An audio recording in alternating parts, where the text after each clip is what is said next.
وانا قاعد مع مدى على القهوه قال لي تفتكر البنك المركزي المصري هيعمل ايه في الاجتماع الجاي اللي هو 10/7/2025؟ هل هنشوف مفاجآت جديده والفايده هتنزل تاني ونغير بقى ايه خريطه الاستثمار، ولا البنك المركزي المصري هيختار ايه ان هو يثبت علشان يواجه التضخم اللي هو ايه رجع زاد تاني؟ ففي الفيديو دوت مش هنقول توقعات وخلاص، هنفكك السيناريوهات اللي هي ممكن تحصل ونشرح بالتفصيل ايه تاثير كل واحد فيهم علينا وبالذات على الاقتصاد المصري وسعر الدولار والشهادات. كل ده هنشوف مع بعض بعد الفاصل.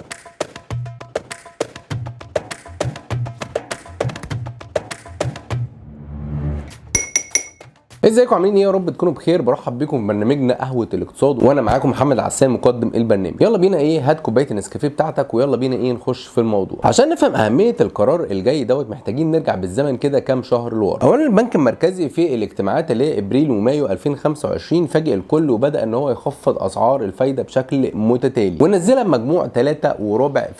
الهدف كان واضح جدا، تنشيط الاقتصاد، تشجيع الاستثمار، وتخفيف ايه العبء على الشركات. وقتها كان في شعور بالتفاؤل ان بدانا طريق التعافي، لكن اللي حصل بعد كده لخبط كل الحسابات. التضخم اللي هو كان بدا يهدى ووصل ل 12.8 على 100% في فبراير اللي فات رجع ابتدى يزيد بقوه تاني. معدل التضخم السنوي في المدن المصريه نط ايه ل 13.9 على 10% في ابريل، وبعد كده ايه كمل طلوعه ووصل ل 16.8. الكلام ده ايه في مايو 2025. الزياده دي يعتبر ما جاتش من فراغ او ما حصلتش فجاه كده. السبب الاساسي هو زياده اسعار البنزين والاكل، ودي ضغوط طبعا ايه متوقع ان هي تزيد اكتر مع تطبيق زيادات الكهرباء والبنزين الجديده. الكلام ده ايه ممكن يحصل في ايه الشهر دوت اللي احنا فيه او الشهر الجاي بالذات. ده احنا لسه بس متكلمين من يومين عن ايه تاجيل صرف شريحه صندوق النقد الدولي ودمج ايه المراجعه الخامسه مع المراجعه السادسه. وطبعا ممكن تشوفوا الفيديو دوت، هسيب لكم اللينك بتاعه في الوصف تحت او ايه هتلاقوه موجود فوق كده. المهم ايه وسط معركه الاسعار دي كان في لاعب تاني محافظ على هدوءه وهو ايه سعر الصرف. الجنيه المصري بعد فتره اهتزاز استقر بشكل واضح قصاد الدولار. الكلام ده حصل عند مستويات كام قريبه من 49.70 ووصل ل 49.20. الكلام ده كله على حسب ايه كل بنك، لكنه في نفس الوقت عقد مشهد اكتر. وهنا البنك المركزي يلاقي نفسه قدام معضله حقيقيه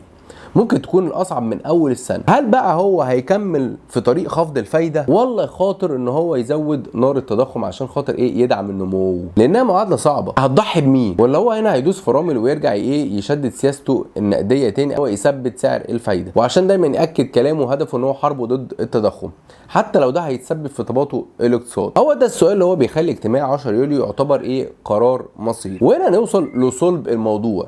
في سيناريوهين محتملين على ترابيزه البنك المركزي المصري. ايه هما السيناريوهين؟ طبعا هنحلل كل واحد من السيناريوهات دول، وايه هنقول ليه ايه الاكتر احتمالا او ايه اللي هيحصل اكتر. اول سيناريو معانا وهو ايه تثبيت سعر الفايده، وده السيناريو اللي هو معظم بنوك الاستثمار والمؤسسات الماليه زي الاهلي فارس وسي اي كابيتال ونعيم متفقين عليه ببساطه. معناه ان البنك المركزي المصري هيخلي الفايده زي ما هي عند 24% الايداع و25% للاقراض. ليه السيناريو ده هو ارجح؟ عشان خاطر صدمه التضخم. هنلاقي ان في زياده اخيره في ارقام التضخم، ودي تعتبر ايه جرس انذار للبنك المركزي.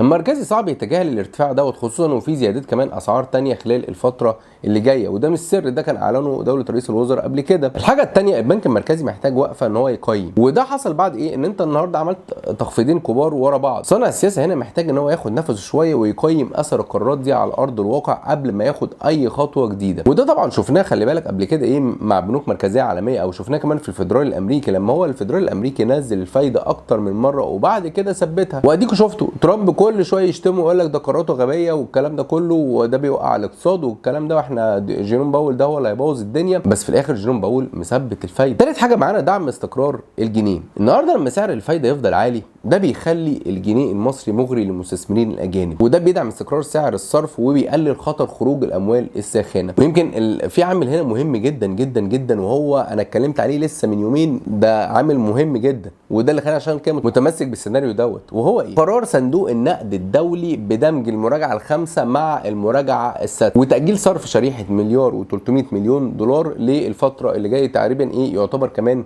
6 شهور. يعني يعتبر لسه قالك لسه في الخريف هيبتدي ايه يعملوا المراجعه الثانيه، وده ليه عشان تباطؤ الحكومه في تنفيذ السياسات. وبالنسبه للخبر ده يعني يعتبر اول حاجه او اول الاثار السلبيه للقرار دوت هو ان في دولارات من الشريحه ديت مش هتخش، ودعم الاتحاد الاوروبي هيتأجل برضه. طيب السيناريو ده بقى اللي هو تثبيت سعر الفايدة تأثيره ايه علينا؟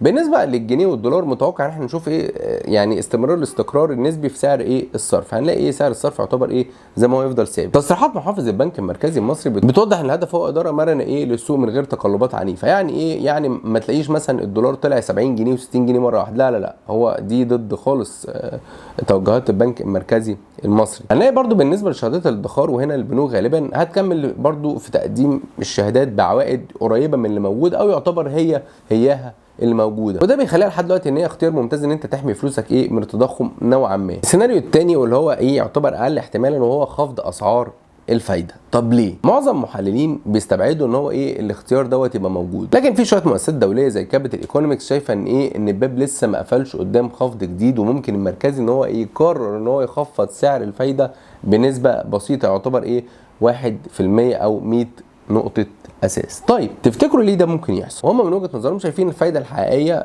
لسه موجبة. يعني إيه؟ حتى مع التضخم الحالي سعر الفايدة في مصر لسه أعلى من معدل التضخم الموجود، وده بيدي المركزي مساحة صغيرة للتحرك. تاني حاجة وده العامل المهم جدا والبنك المركزي يعني بيركز فيه دعم النمو.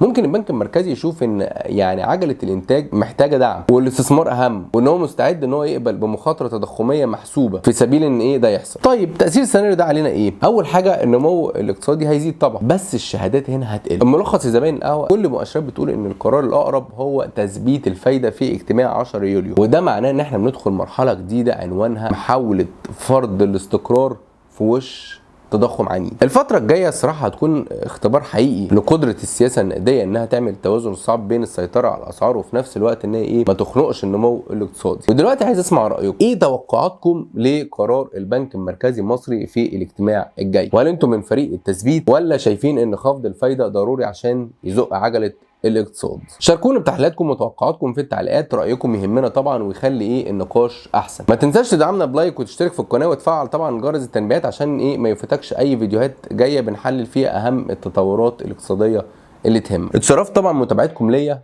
وبشكركم شكرا جزيلا. شكرا ليكم.